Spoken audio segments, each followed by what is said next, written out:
Hey everyone, welcome back. So we went a little shorter with my hair. How do we feel about it? Even shorter? I don't know. I feel like as soon as you start chopping your hair, it can just it just doesn't end from there. So you guys know that I am a huge fan of decluttering because I truly believe that a cluttered space can equate to a cluttered mind. There's always this looming to-do hanging over you. You often can't find what you need when you need it. And it can even make things like getting dressed or having people come over a huge pain in the ass.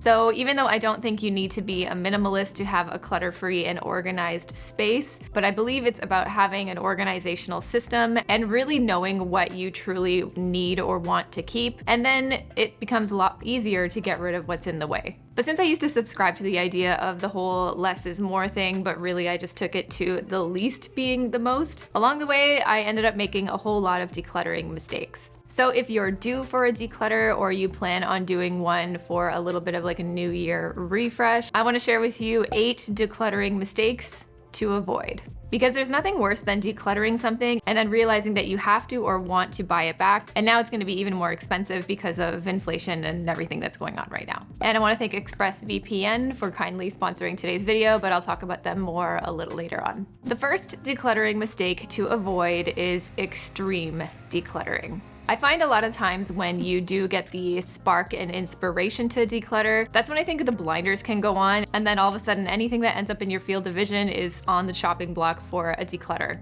So I think it's really great to have a spark of motivation and a spark of energy when you do decide you want to start decluttering, but I really do believe in approaching decluttering from a slower and more mindful perspective, and definitely focus more on what it is you want to keep and not necessarily on what needs to go. There's really no pressure and there's no minimalist police that are gonna go after you or audit you, so take it slow, take it at your own pace, and do what feels right for you. Mistake number 2 is decluttering before the season begins. So take decluttering your closet, it would be like decluttering your summer clothes in the middle of winter. I used to declutter this way because it would be a whole lot easier to say goodbye to my summer stuff in the dead of winter until the summer came and it was 40 degrees outside, and then I thought, well, I could really use those shorts right now. So even though it might be easier to let go of things that are out of current season, I think it's smarter to do those declutters at the end of the season, because that's the opportunity that you can take to audit what you actually didn't wear. So at the end of winter, I'm gonna go through all of my sweaters, for example, and if there were a few that I forgot that I had or absolutely didn't reach for, then maybe at that time then I can consider letting them go. Number 3 is not having a good reason as to why you want to declutter in the first place. Before any decluttering even begins, I think it's important to understand the benefits that you wish to gain from it. Do you want to make it easier to find things? Do you want to make it so you can work more efficiently, or even just make getting dressed easier so that you can see your whole wardrobe and you know exactly what you have and where it is? Or it could be that you're just tired of feeling overwhelmed by feeling buried in stuff. All of those things are perfectly valid whys and great motivators to help you get started with your decluttering. Don't do it because everybody else is doing it or because it's trendy on social media and YouTube. Find your why and find out what it is you stand to gain from decluttering your space or decluttering a certain thing. I find a lot of times decluttering can really come from a perspective of punishment, or I shouldn't own this thing, or this thing was a waste of money, and it can really have a lot of negative associations attached to it sometimes, when really I think decluttering can be a much more positive experience, especially when you think about what it is you want to get out of it. And speaking of decluttering, I think it's important to make sure that we are decluttering all the, dark web hackers and malware and all that stuff in our online space by making sure you're using a VPN.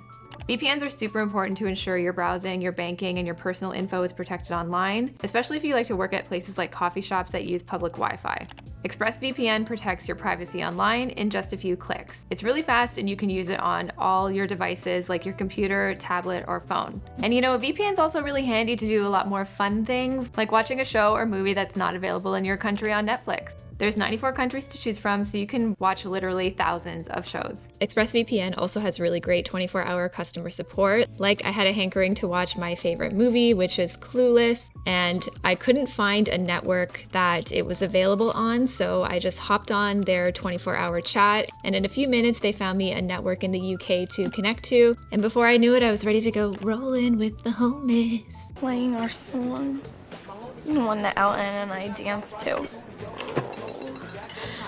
Rolling with the homies. So if you want to stay protected online or just watch a show that's not available in your country, you can get 3 months of ExpressVPN for free by going to the link expressvpn.com/Christina Majas. Mistake number 4 is defaulting to the donation bin. So if the item is ripped, damaged, smelly, unusable, don't just throw it into a donation bin and make it somebody else's problem. My friend Ivanka from The Tiny Moose said it best: please try to donate with dignity, which means that if you do plan on donating, ensure that item is in good and usable condition. And a lot of the times, the things that we donate to charity shops don't even end up on the sales floor. They get so bombarded with stuff all the time that, according to this CBC article, only 25% of your things actually end up for sale in the charity shops.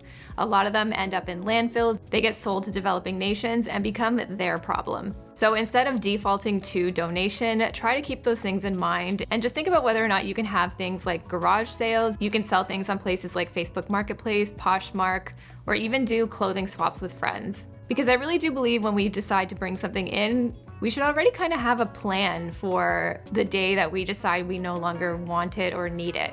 And I think this will keep us motivated to take good care of our things when we do have them. And that way they have a little bit of more resale value by the time you're ready to let it go, and it doesn't just have to default to the donation bin and become junk for somebody else. Mistake number 5 is forcing yourself to let it go. This again sort of comes from the idea of decluttering as punishment for like previous bad behavior or bad spending. But if you're just not ready to let it go, don't push it. Store that thing away and revisit at another time.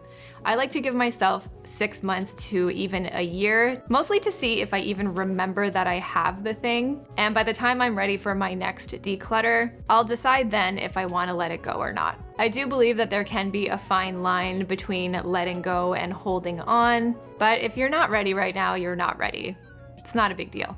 Mistake number 6 is guilt-driven decluttering. This ties back really into the whole notion of extreme decluttering, where I just find I can sometimes just get so overwhelmed by my stuff that I just want to get rid of everything and get it out of the way. And really that is manifesting as decluttering as a response to overwhelm. It can lead to really impulsive decision making and potentially decisions that you regret later. But if you tend to declutter impulsively and then regret it or buy back later, then I think instead of getting rid of stuff, it might be a good idea to just spend a few minutes reorganizing instead. And you might actually get a similar benefit because now the space is clean, organized, and you know exactly what you have. Mistake number 7 is sunk cost. You know, the whole keeping it because it was expensive kind of thing. Then I'm just here to remind you that the money is long gone and you're not getting it back by it just hanging forgotten in the back of your closet.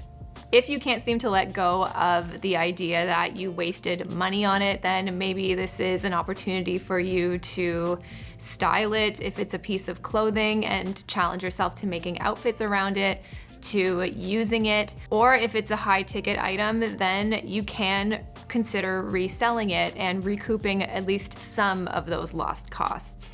But when it comes to a lot of our stuff, a lot of them are not really assets, they are liabilities, and nobody cares how much you paid for it. So don't focus on getting all your money back, getting a good cost return for it. I think we really overvalue our possessions once we have them, and then can get really stubborn or insulted when we try to resell it. So try not to let that hold you back. If you're looking to create some space and get rid of the thing, price it to sell and save the money, or you can even use that money to buy something that you actually really want and that you plan on using in the future. The money's long gone, baby. Mistake number 8 is focusing too much on what you want to get rid of instead of focusing on what you want to keep. I used to approach all of my declutters from, I gotta get rid of this, I gotta create space, I can't believe I bought all this crap, shame on me, time to get rid of it. And again, I really think it could be a better approach. There's no pressure to let go if you don't want to. I think it's really important to be honest with ourselves and push ourselves a little bit when we are decluttering. There is something to be learned from that. But I find that it's an easier process when you look at it from a perspective of what you want to keep instead of what you think you should get rid of. When I'm decluttering, I like to divide my stuff into 3 piles. So my hell yes, hell no, and my maybe pile. The maybe pile is usually the most nuanced and the most difficult pile because it's the gray area. It's somewhere in the middle. I kind of want to keep it, but I'm not quite sure because if I'm honest with myself, I'm not really using it all that much. And so with the maybe pile, I like to split it up into 2 smaller piles. One is the style it or I'm gonna use it pile, and the second is the store it away pile. Storage is pretty self-explanatory. It just means I'm not ready to use it, to style it, to actually incorporate it back into my everyday life. I can think about it later. And then the style it pile, because a lot of my declutters are still related to my closet, I like to challenge myself to create outfits around it, or I'll incorporate it into a capsule wardrobe for the season, things like that, to see if I actually reach for it or not. And then at the end of the season, I can do the whole process all over again. I find this way it just creates a whole lot less pressure of getting rid of the thing right there and then, and takes away the perspective of focusing on what I should get rid of, and instead allows me to be a little bit more flexible in what it is I want to keep. But what about when you find yourself wanting to keep everything? See, this is where decluttering is not always so black and white, because decluttering should be a little bit challenging. I think it's a good opportunity to push ourselves a little bit and to even get a little bit honest and real with ourselves in the process. You can ask yourself, why am I holding on to this? Why am I so attached to it? And that's where things like, oh, I really only want to keep this because it's a brand name, or I really only want to keep this because I spent a lot of money on it and I'm not ready to sort of face that fact. And revealing those sort of hard truths can be difficult, where our default might just be, okay, well then fine, I'll keep this. But when you start noticing that you're wanting to keep everything, and everything kind of has a reason or a good excuse to hold on to, then I think that might be a signal to just see if you can push yourself a little bit and get a little bit honest. Again, if you're finding this is happening through your declutter, you can always store it away and revisit in your maybe pile later. But sometimes when I do this, I feel like I'm just delaying the inevitable. Like my Anina Bing check blazer. That thing's been in my maybe pile for years now. I still haven't worn it. I still feel a little bit off when I do wear it. It's not really a hell yes for me, and the maybe thing, I'm just sort of delaying the fact that, yeah, I should probably sell this. See if you are just sort of delaying the inevitable with some pieces. Again, I think it's okay to give ourselves grace and decide that, hey, I'm not ready to let this go yet. That's really up to you to decide where and when. But sometimes there's certain stories that we tell ourselves about items, and we'll probably actually really be okay without it. And mistake number 10 is too many just in case scenarios. Within your declutters, if you find yourself defaulting to, oh, I need this just in case this, just in case that, if there's too many just in case scenarios to justify keeping the item, then I think we have to take a step back and really think about what would actually happen just in case. I find for me, especially when it comes to my closet, when just in case does come up, I never reach for that thing. The truth is that most of us are pretty adaptable, and maybe there's even going to be something else in your closet that you prefer wearing when that just in case scenario actually comes up. By nature, I think we are quite adaptable and resourceful people, and sometimes a lot of creativity can come from the constraint of not having that thing anymore. So if you're finding that throughout your declutters everything is coming up as a just in case, think about what you would actually do if it ever happened. So those were the 10 decluttering mistakes to avoid, and ones that you can think about next time you do plan on doing a little bit of a clear out. Again, I think there is a lot of value in clearing out our spaces, but there is never any pressure to get rid of everything, and always do it at your own pace. If you like this video and got some value from it, it would help me so much if you give it a thumbs up for the YouTube algorithm. And if you like this video and want to see more, please subscribe. See you in the next one, guys. Bye.